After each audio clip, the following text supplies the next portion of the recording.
Aboriginal people didn't just wander around nomadically with nothing much to do but hunt and gather.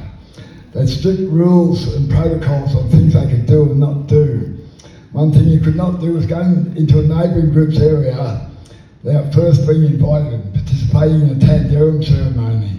And also mean the Aboriginal community to be involved in these community events. So thanks again to the Doco people.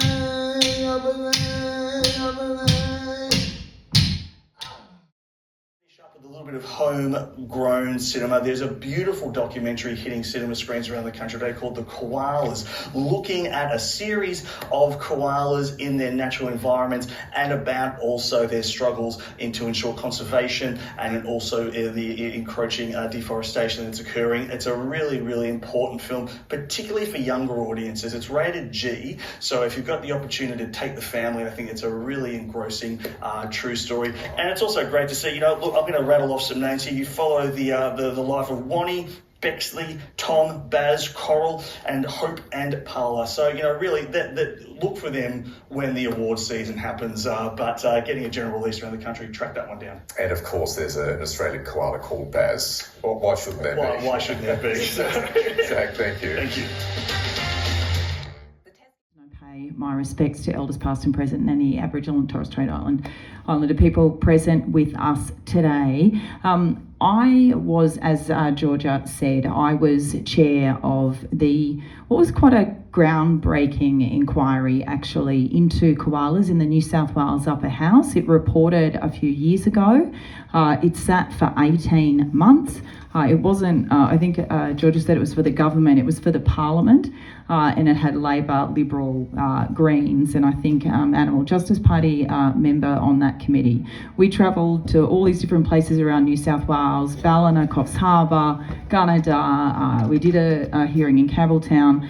What was interesting is that we started before the terrible, terrible Black Summer bushfires, and even at that point in time, koalas were really, really in trouble. Then the Black Summer fires hit and it was absolutely disastrous. What we tried to do with that inquiry was essentially tell the truth. Tell the truth about the state of koalas, about the state of their habitat, and that if governments can't make the decision to stop clearing their habitat, whether it be in terms of development in southwest Sydney, whether it be mid-north coast forests, whether it be land clearing out west, then koalas really will have no hope. And we made the finding that they will become extinct in New South Wales before 2050 unless urgent action is taken to protect their habitat. We reported that back in 2020. So since then, we've seen just so much more destruction. We know that in southwest Sydney, we're seeing those developments go ahead. We know that the area that should be reserved for Great Koala National Park on the mid-north coast is still being logged. We know that land clearing is continuing.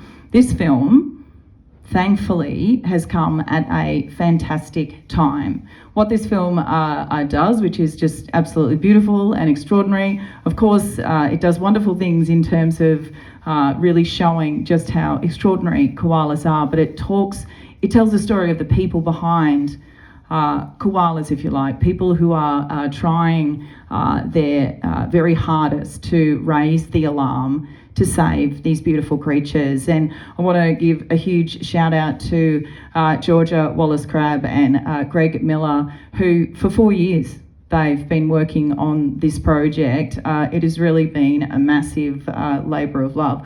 I'm going to say I don't think they're going to become millionaires from this project. I wish that they would, although I'm sure that's not what they wish for themselves. But this is just so important. I've heard it's played around the country already. It's very heartwarming, but yes, very sad and distressing. But there are things that we can do, and I think that will be discussed at the end. But if you're not a part of a group that takes action against koalas, try and do so after this film.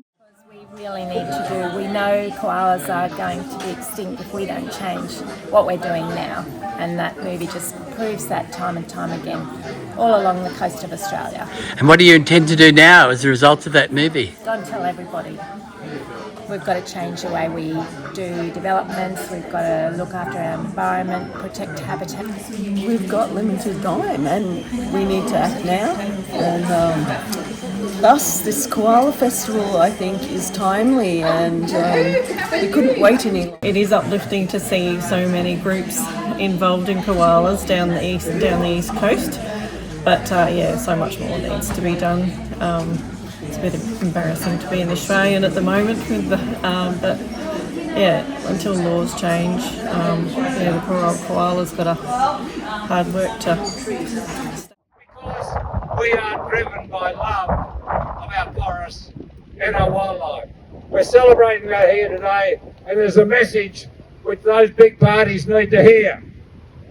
It won't be our wildlife going to extinction. If you don't change, it'll be you going to extinction.